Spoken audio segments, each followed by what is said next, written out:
magandang araw.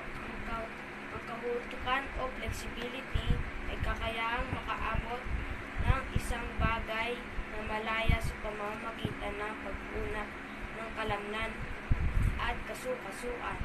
Papakita ko sa inyo ang two-hand ankle grip. Pamamaraan.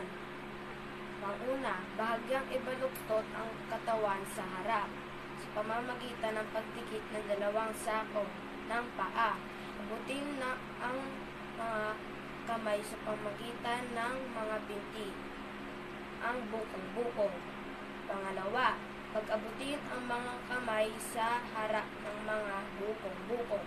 Pangatlo, panatilihing nakahawak ang mga kamay sa harap ng mga bukong-bukong sa ayos sa sobra ng sako ng paa. Pang-apat, manatili sa posisyon sa loob ng 5 segundo. Ang tawag sa ginawa ko ay two-hand ankle grip.